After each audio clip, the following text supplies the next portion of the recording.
nós vamos dar sequência à 1 João, primeira epístola de João. Louvado seja Deus. Capítulo de número 2,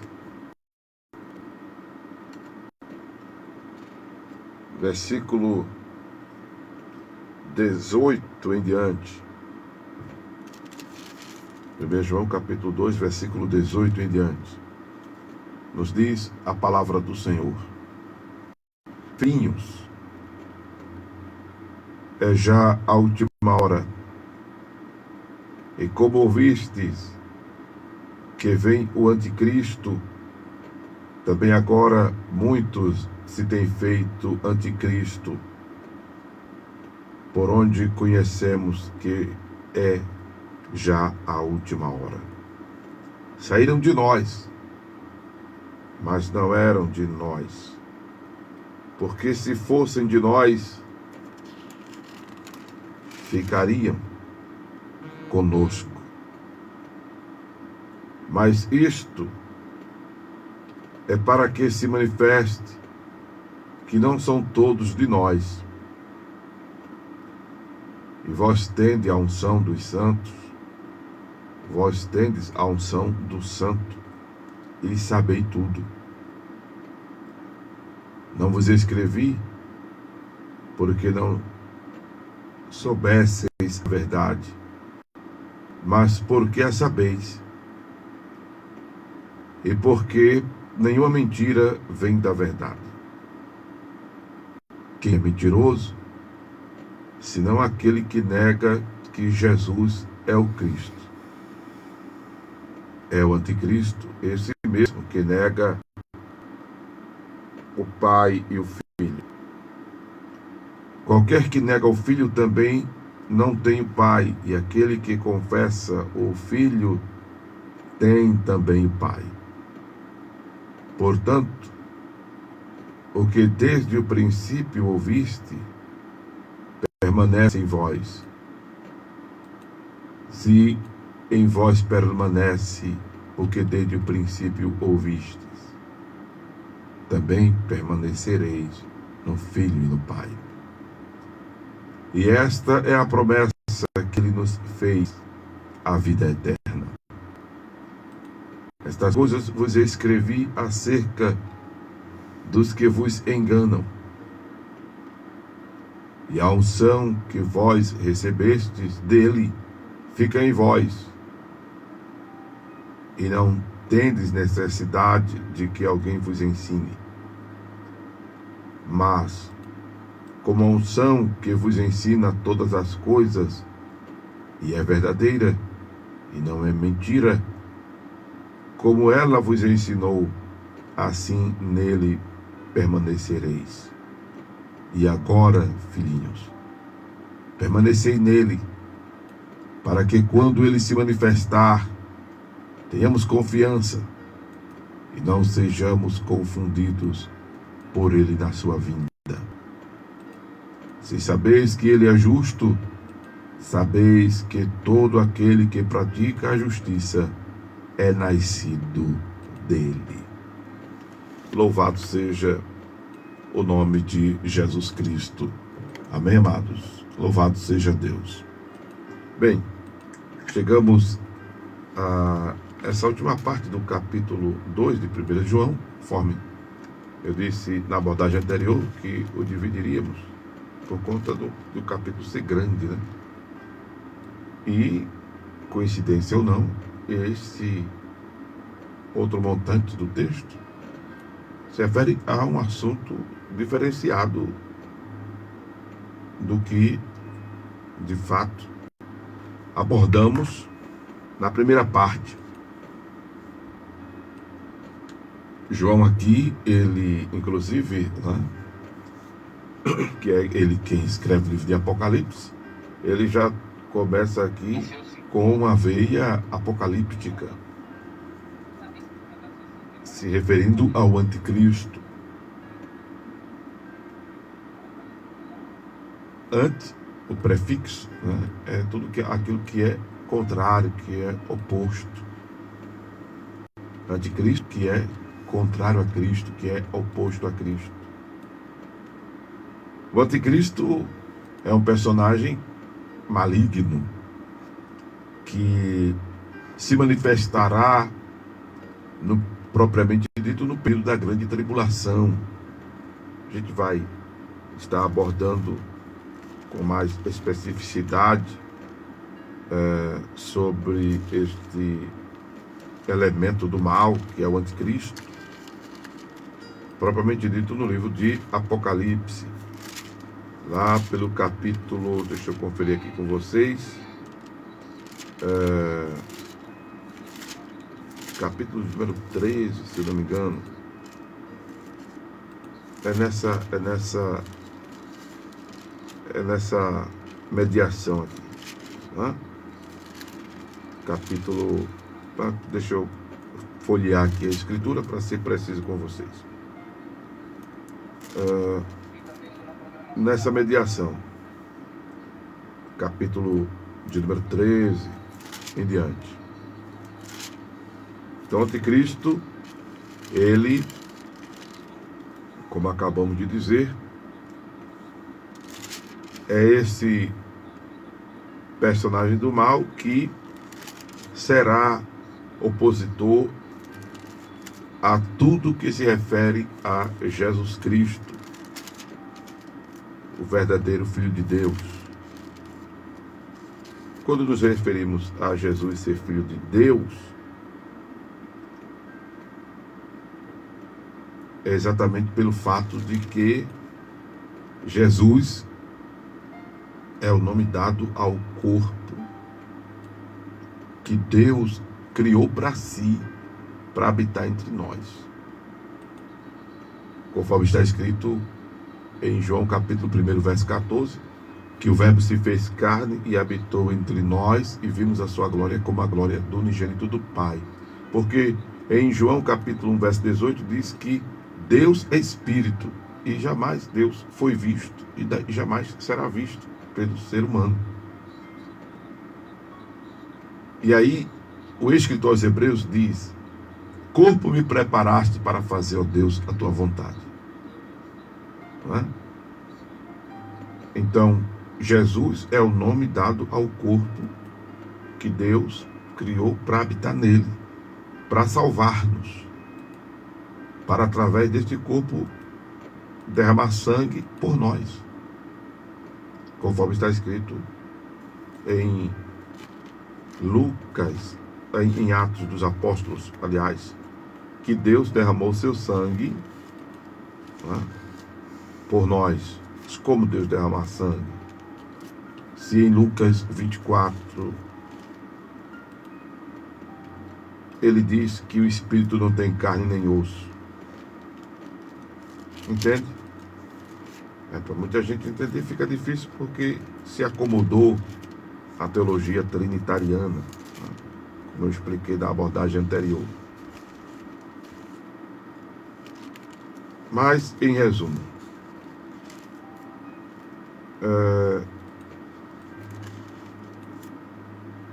Jesus Cristo, ele é Deus em forma humana.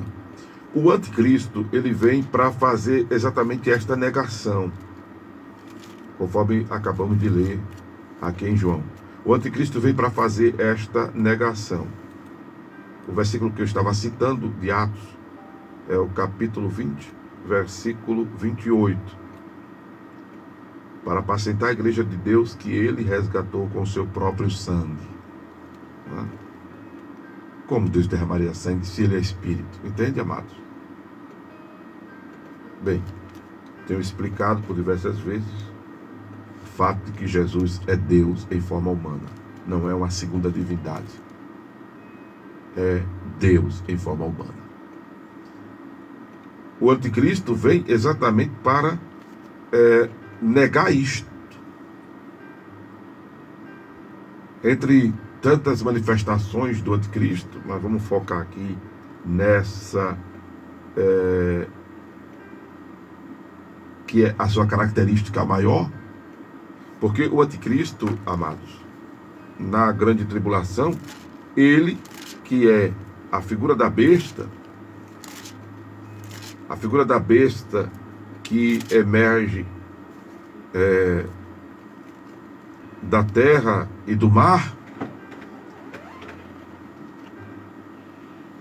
representando aqui domínio sobre os povos, domínio financeiro, domínio político, domínio religioso, que vai procurar escravizar as pessoas, condicionando a sobrevida delas ao comer, o vestir, o calçar, o beber, a se aliançarem com ele, para exatamente vindicar por meio da força, né, da compulsoriedade, a adoração, sob ameaça de morte, inclusive. Não só dessa dependência sustentável, dessa dependência social, mas sob o risco de morte,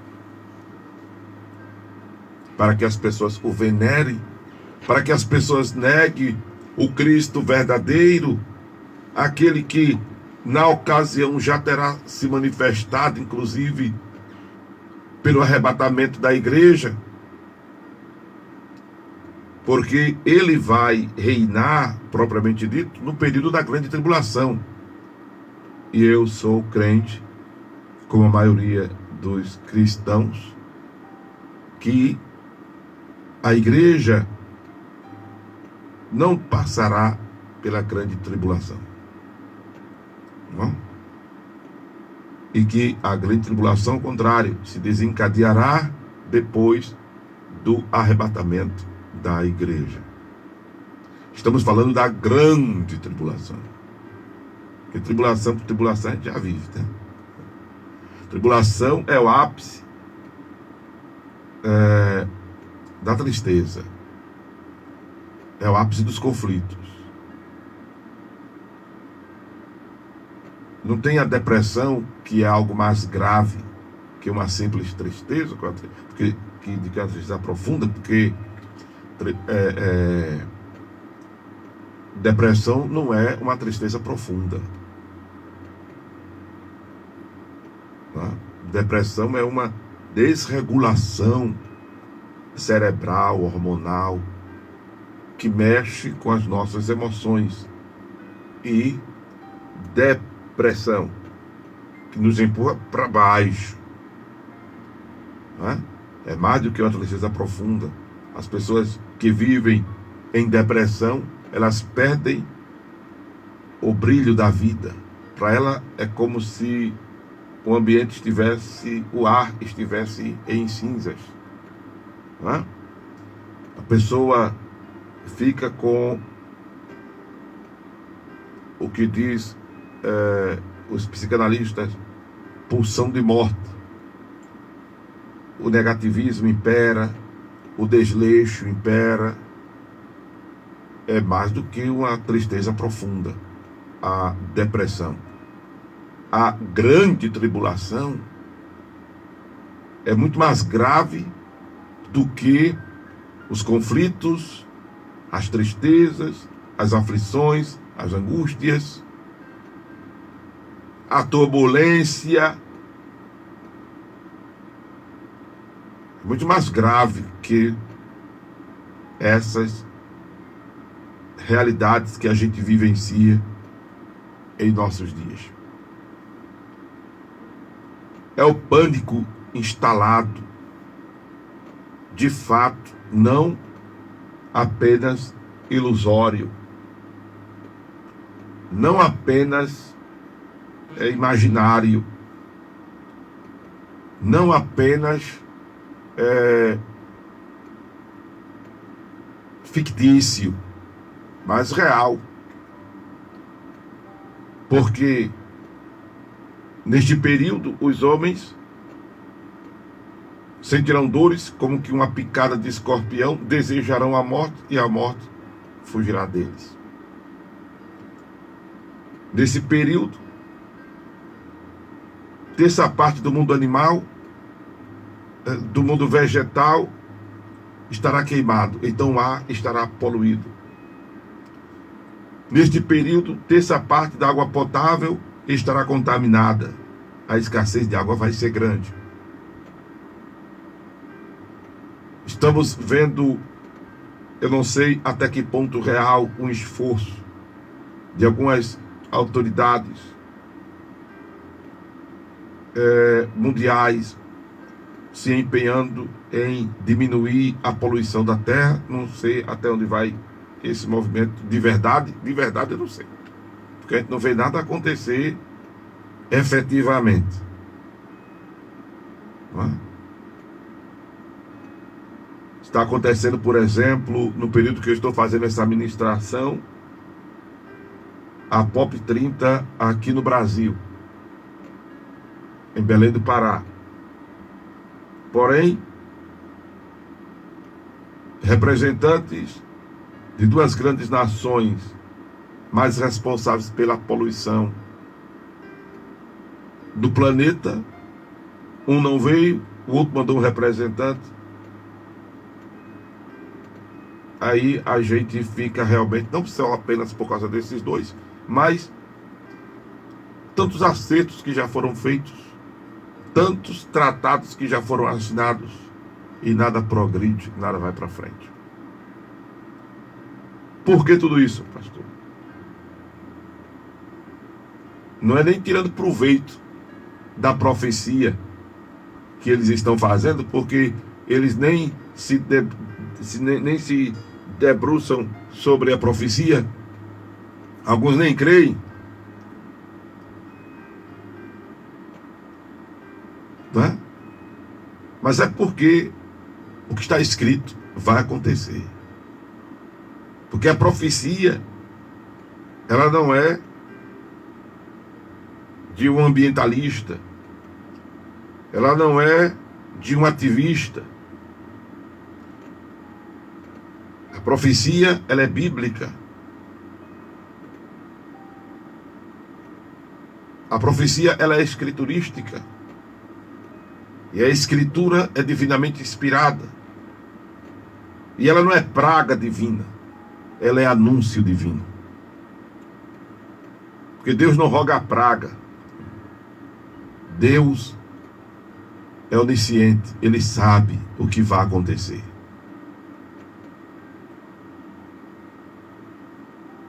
E ainda vou dizer mais a vocês, não é? É Deus sabendo que o homem estragaria mais ainda o seu habitat. Que o homem estragaria mais ainda a sua vida. E vai chegar a esse ápice. O caos vai chegar a esse clímax. É importante entender que quando, por exemplo, a gente lê a abertura dos selos, a gente lê sobre o toque das trombetas, a gente lê sobre o derramar das taças, que isso é manifesto da permissão de Deus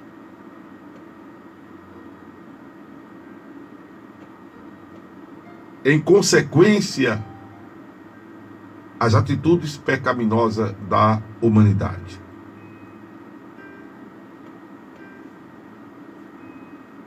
A Bíblia, inclusive, diz que a natureza geme com gemido por restauração, por libertação.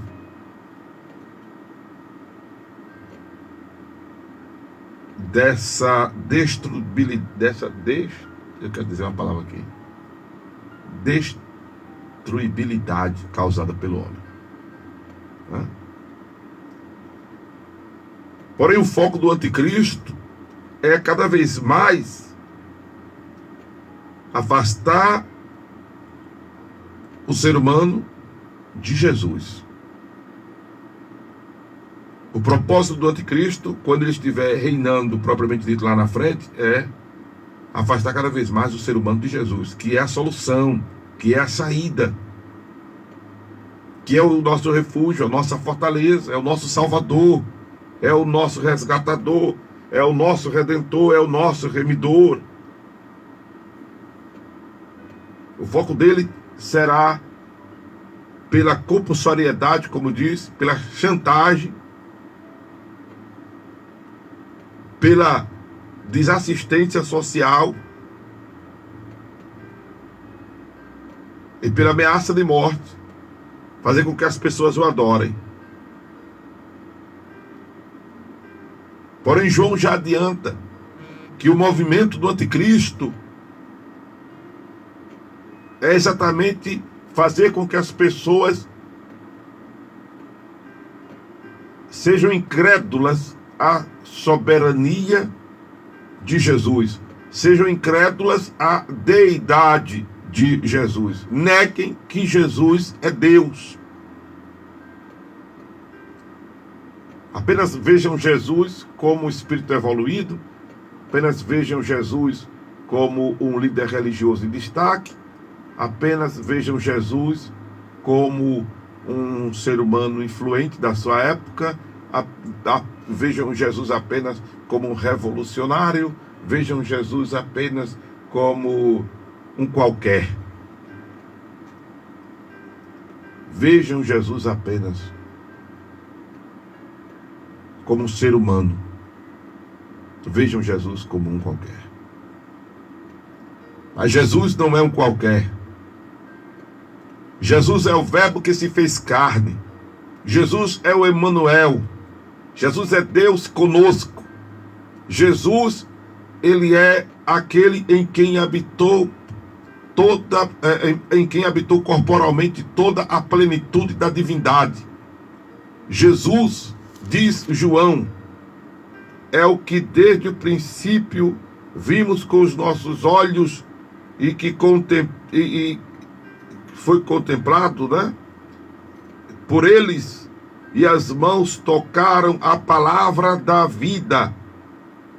No seu evangelho, João, ele diz no começo, aleluia, acerca de Jesus Cristo, glória a Deus, ele, Jesus, disse João, todas as coisas foram feitas por ele, e sem ele nada do que foi feito se fez. Nele estava a vida, e a vida era a luz dos homens. Aleluia. Aleluia. O mundo foi feito por ele, e o mundo não o conheceu.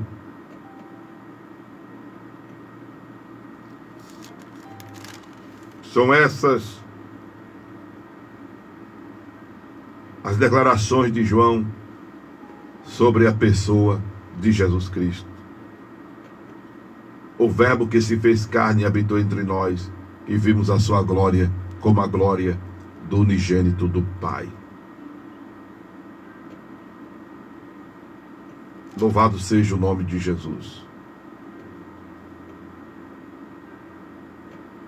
que fez todas as coisas, e que sem ele nada do que foi feito se fez. A ideia do anticristo é exatamente minimizar Jesus, para que as pessoas não o adorem, para que as pessoas não o venerem, para que as pessoas não se apeguem a ele. Por isso que eu disse na abordagem anterior, é importante, amados, que nós demos maior ênfase a Jesus, ao nome de Jesus. Porque ele é Deus em forma humana que veio nos salvar. É por isso que o Espírito Santo glorifica a Jesus. E quem é o Espírito Santo? O Espírito Santo é o próprio Deus.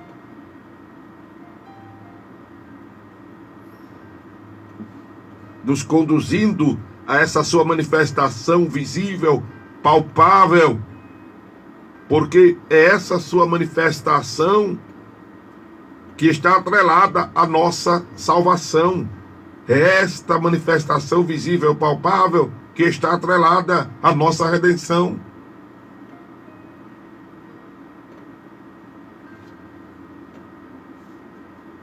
Por isso que o Espírito Santo converge as nossas atenções para adorarmos Jesus, para nos concentrarmos em Jesus. Entendemos que essa manifestação visível de Deus é a ponte, é o elo entre nós e Ele. Por isso que disse Paulo, não há nenhum outro mediador entre Deus e os homens, a não ser Jesus Cristo, homem.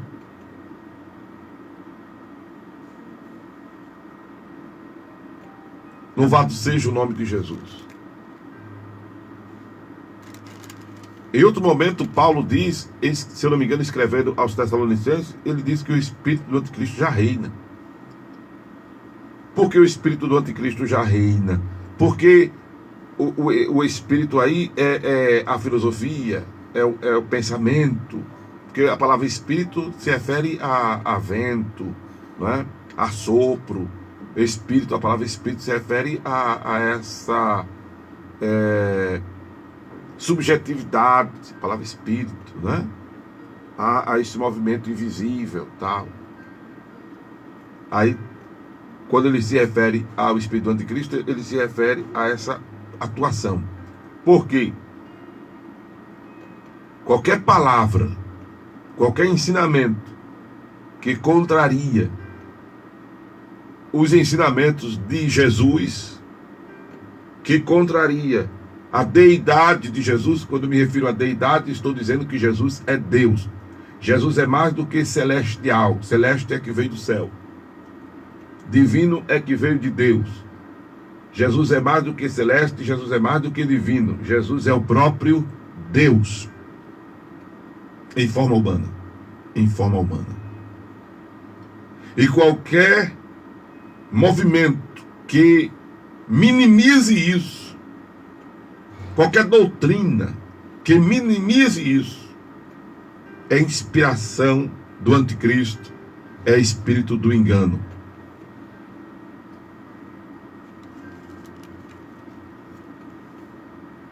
E é importante as pessoas saberem disso, para que elas abram os olhos e não troquem Jesus por nada nem por ninguém. É importante as pessoas saberem isso para que elas se apeguem a Jesus. Elas estejam mais do que nunca focadas em Jesus. As atenções estejam voltadas para Jesus, o autor e consumador da nossa fé. Seja Jesus adorado, seja Jesus louvado, seja Jesus engrandecido, seja Jesus exaltado. Aleluia! Porque ele é Deus em forma humana, e como homem, ele foi obediente até a morte, morte de cruz, pelo que o seu nome está sobre todos os nomes, perante o qual se dobrarão todos os joelhos e confessarão todas as línguas que ele é o Senhor. As pessoas não querem reconhecer o senhorio de Jesus agora, mas vão ter que reconhecer de todo jeito.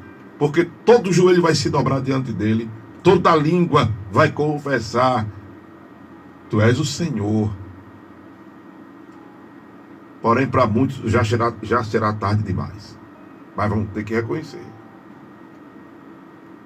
Vão ter que reconhecer. Então, procure reconhecer em vida. Procure reconhecer agora. Aleluia. Exaltar Jesus, engrandecer Jesus, louvar a Jesus, orar, invocando ao Pai em o seu nome. O nome de Jesus é suficiente, amados. O nome de Jesus é suficiente, porque nele habitou corporalmente toda a plenitude da divindade. Surgiu um movimento alguns anos atrás, de estar orando ao Espírito Santo, estar invocando. Não é, está errado isso. Eu não canso de ensinar isso, porque eu também não deixo de ouvir as pessoas fazendo errado. Eu não deixo de escutar as pessoas fazendo errado.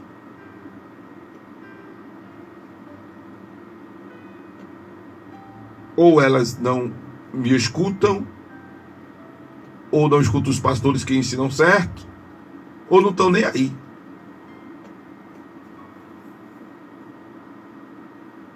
para o que é correto à luz da Escritura Sagrada. Aí a gente já não tem nada a ver com isso, né? Pois bem, João diz que muitos se têm feito anticristo. Aí ele diz: por onde conhecemos que já é a última hora? Aquilo que nós estávamos dizendo. Todo o movimento, toda a doutrina, toda a liturgia, toda a ideia que contraria os ensinamentos de Jesus e que, por contrariar os ensinamentos de Jesus, ficam minando a soberania de Jesus, ficam querendo comprometer a deidade de Jesus, né? É exatamente essa oposição do maligno. Anticristo, é contra Cristo. Há uma problemática que João trata, que ele disse na época dele, e a gente pode infelizmente dizer na nossa época, estão em nosso meio.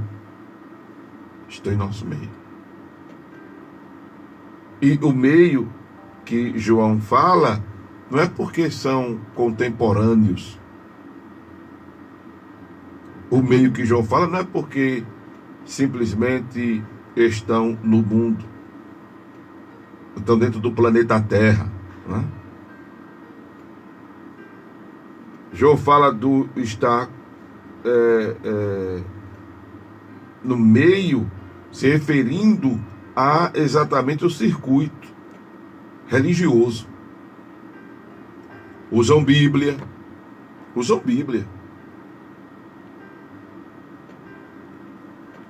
Cantam as mesmas músicas. Falam de Deus. Não é? Porém, contraria a Escritura que se usa. Não corresponde aos princípios bíblicos, aos princípios divinos. Falar em música, era bom prestar mais atenção ao que se canta. Era bom prestar mais atenção ao que se canta. Uma irmã mandou para mim uma postagem: pastor Amaro, quando o senhor tiver tempo, o senhor escuta isso aí e me diz qual é a opinião sua. Meu tempo é corrido, mas eu parei e dei uma escutada no trecho do hino e no comentário que uma pessoa fez. Eu disse para a irmã: olha, eu não sou especialista nesse assunto que o rapaz trata aqui no vídeo. E mandei para um colega meu, que já foi de dentro desses movimentos, e ele tem mais ciência da matéria. E não é que o colega disse que o rapaz que faz o comentário está certo sobre um hino que se canta muito por aí?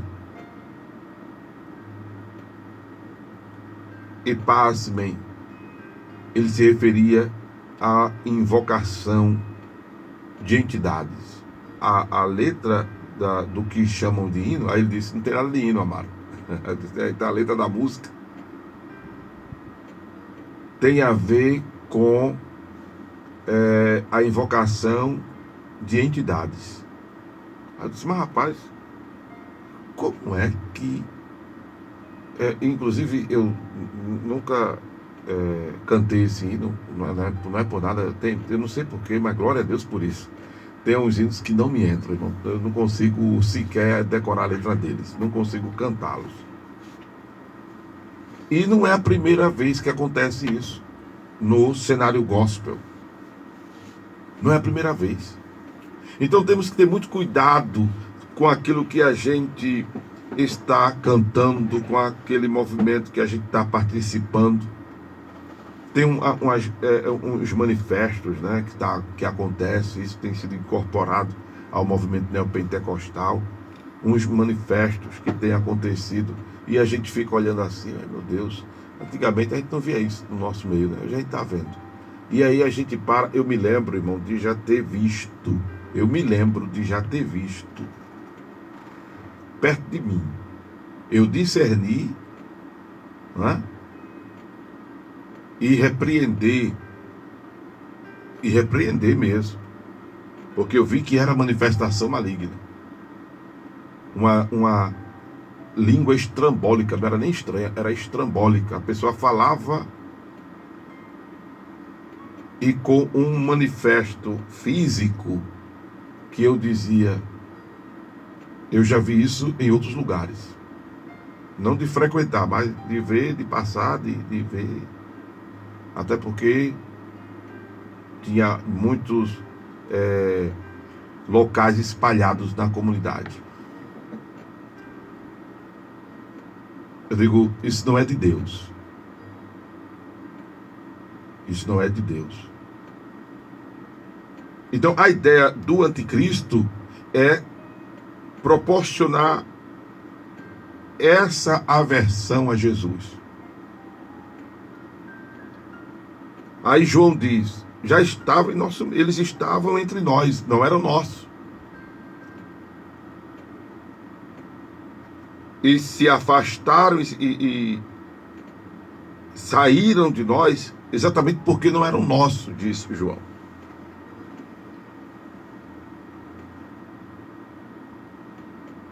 Mas aí parece intrigante ele dizer que os irmãos tinham unção do santo e sabiam de tudo. E não precisava que ninguém lhes ensinasse, porque eles tinham a unção que ensina todas as coisas e que é verdadeira e não é mentira. Agora, em que momento então o espírito do anticristo estava entre os irmãos e os irmãos não detectavam? Lembra que eu falei na abordagem dessa epístola, o capítulo 1, que é muito fácil detectar o falso profeta? Ele defende os seus interesses. E é muito fácil se deixar ser enveredado pelos falsos profetas, porque é quando a gente busca também os nossos interesses. Aí se coaduna ele com os interesses deles e nós com os nossos interesses. E aí nós nos desviamos dos interesses de Deus, dos valores de Deus. Pois bem, o espírito do anticristo, que se opõe a Cristo,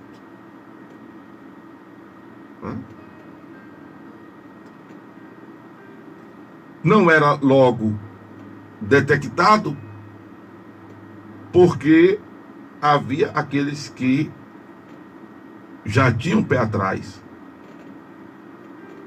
além de estarem só voltados para os seus interesses pessoais. E também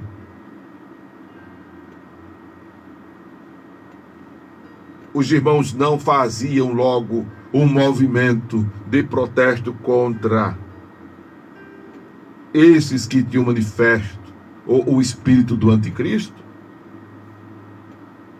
porque sabiam que logo eles iriam cair fora. Porque lá no livro de Salmos, a gente já leu e vamos ler no livro de Salmos, que os ímpios não permanecem na congregação do justo. Como já lemos em outros momentos aqui da Escritura, quem é limpo, limpe-se mais. Quem é sujo, suje-se mais. Me lembro agora de um poeta que diz: a gente não pode fazer a colheita antes do tempo, porque senão a gente vai arrancar o joio, corre o risco de arrancar o trigo. Tem que esperar o momento para fazer a colheita certa.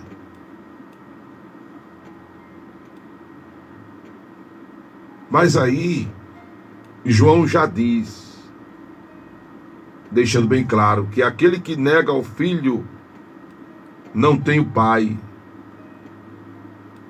e aquele que confessa ao Filho tem também o Pai. Pronto. Está resolvida a questão. Semelhantemente,